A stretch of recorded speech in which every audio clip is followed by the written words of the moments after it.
Nagaanii fi araarri jaalalli abbaa gooftaa keenya Yesuus Kiristoos isa jaalatamaa fi kabajamaa biraate isiniif haa baay'atu. Ji'oota dheeraa booda mata duree tokkummaa jedhuun tokkummaa dhabuu jedhuuni walitti deebinee jira. Baacoo ana kan si wajjin turu obboleetti keessan Boontuu Yohaanis. Ayyaanni gooftaa amma dhuma barichaatti isiniif haa baay'atu. Baacoo kana jalqabaa kaaftanii hamma xumuraatti yoo dhaggeeffattan malee ergaasaa hubachuu hin dandeessan. Kutaa kutaadhaan isiniif darba. Gammanumaan gara baacoo keenyaatti gaafa dabarru. Baacoo kana maatii lama gidduutti kan gaggeeffamudha. Innis maatii abbaa seenaa fi haadha seenaa akkasuma maatii haadha ayyaantuu fi abbaa ayyaantuu jedhu. Akkasuma ijoollee isaanii seenaa fi ayyaantuu kan gaggeeffamu ta'uu isaa. Maatiin tokkummaa qaban maal fakkaatu? Maatiin tokkummaa hin qabne immoo maal fakkaatu? Maalis ta'u eessas ga'u jennee waliin ilaalla. Yeroo kana turtii gaarii.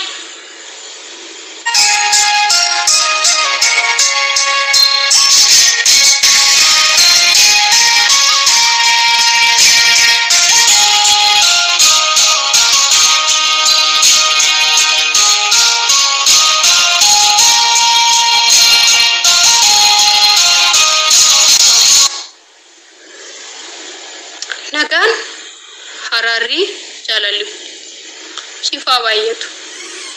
Haadha seenaa koo akkam bulte? Abbaa seenaa nagaa keetii? Anis nagaadha. Gooftaaf haa galatu. Maal fakkaata abjuun? Haadha seenaa koo abjuun baay'ee bareedaadha. Gooftaan haa eebbifamu.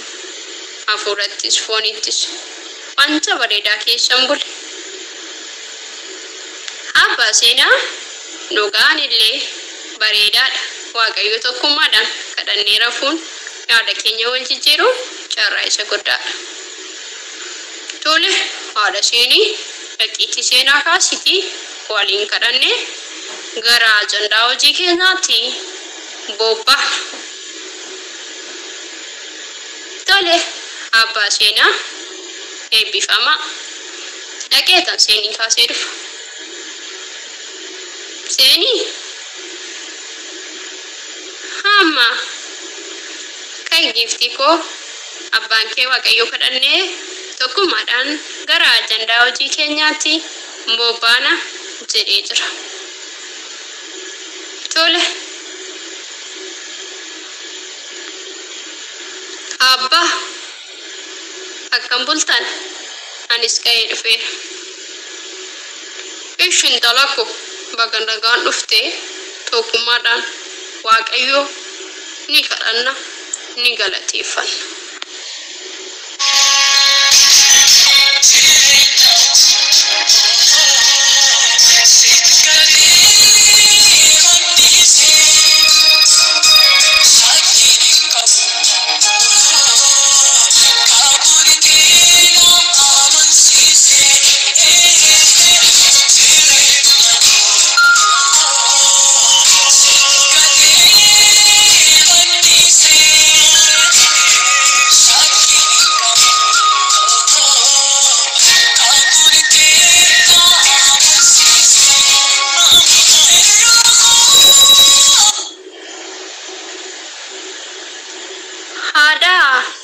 Ayyaantu baay'ee mojar gabaa namichi kun harka inaan cire ganamaa nan ishu baay'ee tabbaa ayyaantu dubartiin nan akkana si godhu maali? Akkam bulteen hin jiru? Har'a immoo ganama ammaa sitti ka'ee laata? Maal godhinaan jettareen harrafa? Maal barbaadde? Dubartiin namaati sammuun sin nagaadhaa isi jamma. Dalgee ayyaantuun jirti mitiire? Ishiin gaafattu? Qorsiis yoo barbaadde bunesoo ta'e siif haa daffistu. Ittiin hiyyimee namicha nana lakkafin ganama. situ nama lakkafa. Ani malas silakkafe. Sila yoo akka dubartii amanaatti yoo na kabajee beekta. Gaafati kabaja na barsiifte ni si kabaja. Ofiifuu kabajan beektu maal kabajan attaasofta. Amma cikiciki kana dhisiti waan gorsii barbaadoo ta'e dhaqin tala kee gaafadhuuti. Waan barbaadoo nyaata dhukkiti deema jandaa hojii keetitti. Yooma hubbartaati. Sammoo gaafati obbaartanii obbaraanis. Cikiciki na dhisimee magana maanan caqacaqini dubbiin hin barbaadin namicha nana.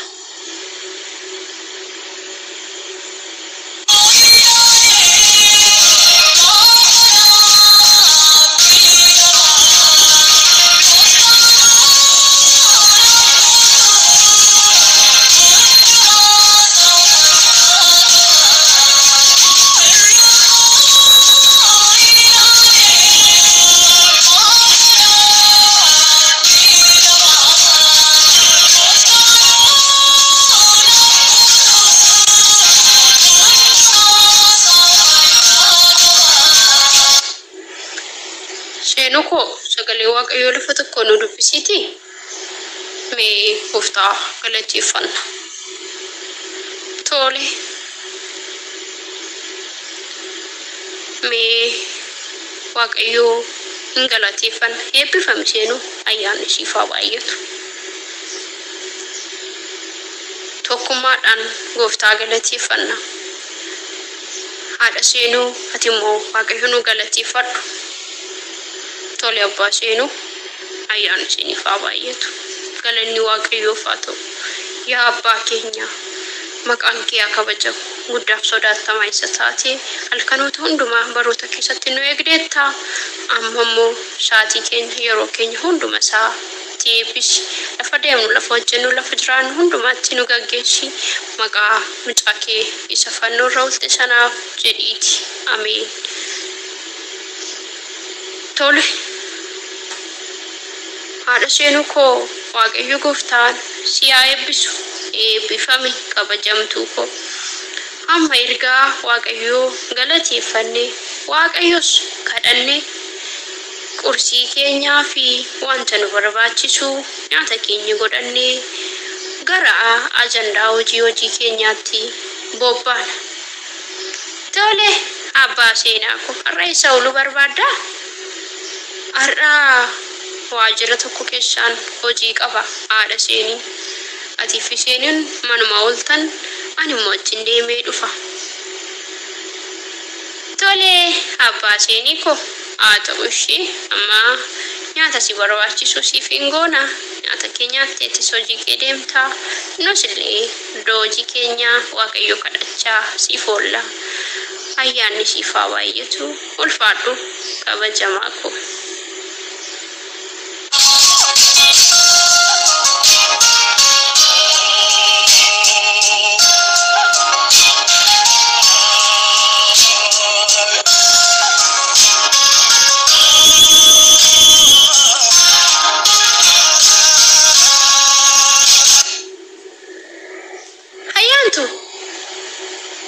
Intala abbaan kee ka'eera waan inni barbaadu godhifiti.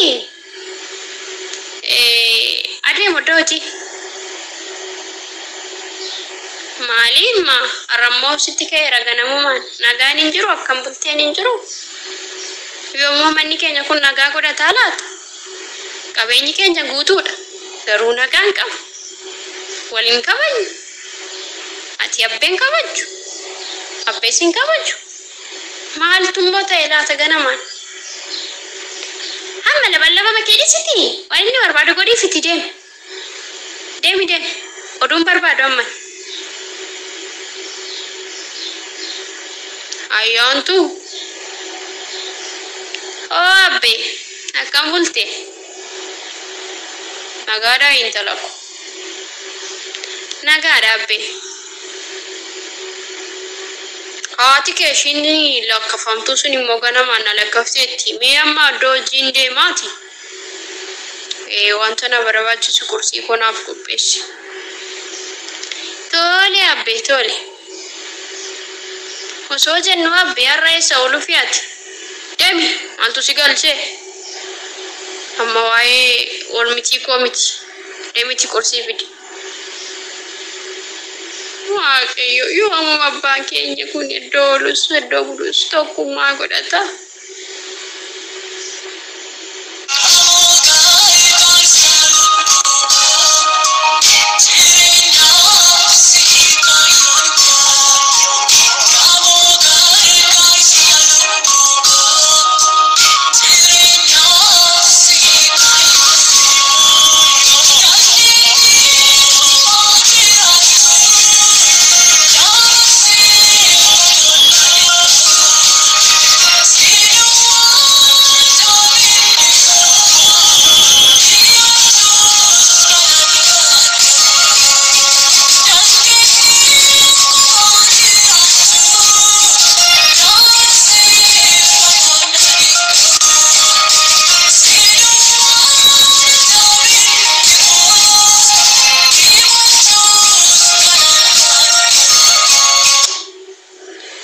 Tole abbe nyaata kee fideera kun. Ishi askahi harkanni kadhaati bishaan fidii. Kunooti abbe dhiqadhu. Tole. Bakka hojii keeti. Tole abbe.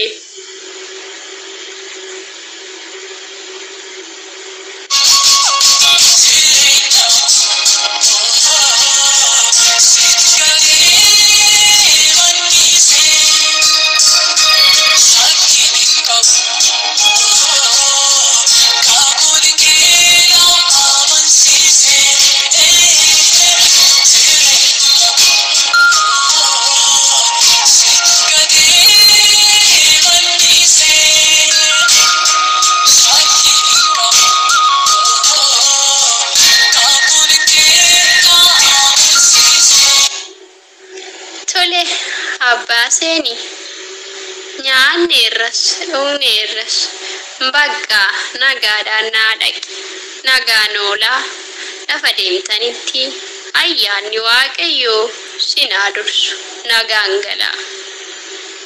Tole haadha seenii koo ayyaanni siif haa baay'atu. Tole abbee nagaan nagaa abbee koo. Sinin jaalladha sinin kabaja gooftaan si wajjiniin haa ta'u ani seenuun keessan baay'een sin jaalladha ani farmeen immoo mana oollaa waaqayyoo siniif sin kadhannaa lafa deemtanitti hafuurri waaqayyoo sinaa gaggeessu wal argaan galgaladha turtii gaarii oolmaa gaarii siniif haa ta'u abbee koo nagaan nu dhaqaa koottaa. Tole intala oolmaa gaarii gooftaan koo si wajjiniitiin haa ta'u maatii kabajamoo koo eebbifama. Ciao.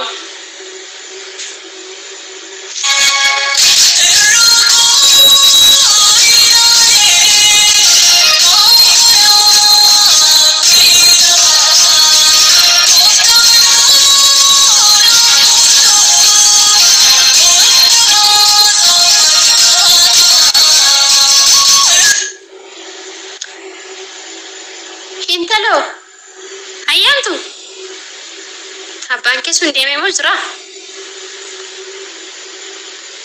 Himma qursiitti kenneera hin deemne ganaa deemuuf natti fakkaata.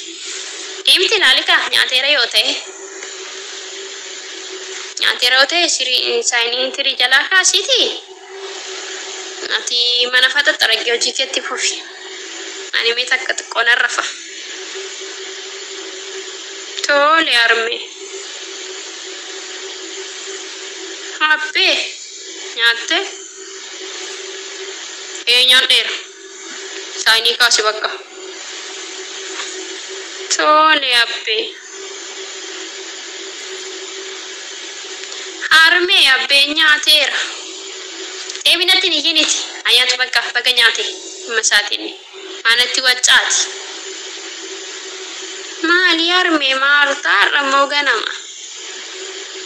Maaltu nan arsinere tokkummaatu jira iddoo waltan dubbatu moo doorman iddoo baan maal akka hojjetan mari'achuutu jira moo mana maalii qabna jireenya maalii qabna akkumattu wallosaa maal jecha wal kabajaan jiraadhu kunis jireenya madeemi cikinatti baashinitti deemna irraatis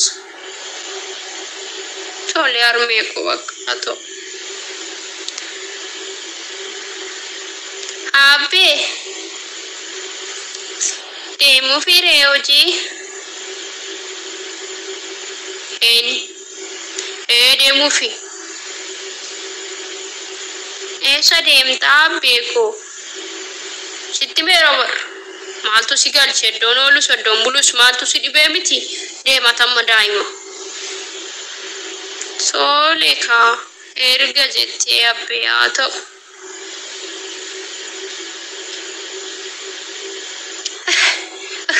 Coba kan nagani sanggalchi dumani dia butti kuri mana maliti mana abidda abjidi asanna kan jedhu dubbatu mariin jiru kuri tokkummaadha kuni jireenya manan qabamu abba manan qabamu jireenyan qabamu maalan ofiin jara kan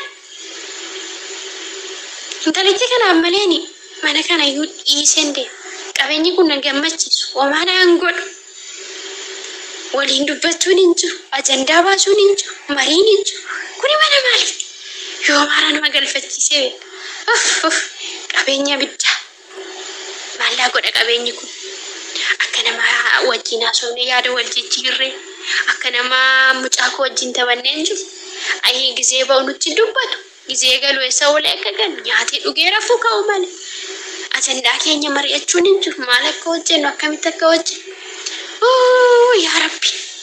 Ya Rabbi kun jireenyaay namichi wakana nagari sangalchi yoon jedhe amarsa ayyaamtu kootutti balbala cufi andeemeera jedhi bakka tole abbeeko nagaadhaan dhaqii deebi jedhe Intala ko ayyaantu namichi maraataa mana kanaa deemee armee deemeera maraataan jedhiin kaamarreen yoo maraatee armee maa fakkaata arraba cabdaa inni fi maraatuun tokkuma rajim jedhati immoo maaltu si galchee miti tole armee haa ta'u Yommuu manni keenya nagaa godhata akka mana namaatti. Hiriyaan koo seenaa yoo baatu fuulli ishii ni hiikkata. Maatiin isaanii homaa hin qaban garuu tasgabbaa'uudha. Amalli isaanii namatti tola asuma ollaa keenya qabeenyi jira galgala ganuu wal caqacaqa. Maalumaaf akkana ta'ee jireenyi keenya kun waaqayyo. Wanti fedha kee haa ta'u hundumaa fi yoomuma keessi kiyya boqota laata waa'eedhaaf abbaa koo kanaaf.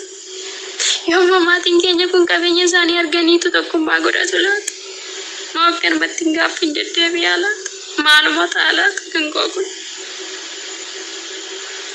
Kutaa ittaanuu torbee irraa itti fufna. Qaacoon kun asuma irratti dhaabbata. Gurra qaraatii eegaa faarfannaa kana wajjin turtii gaarii.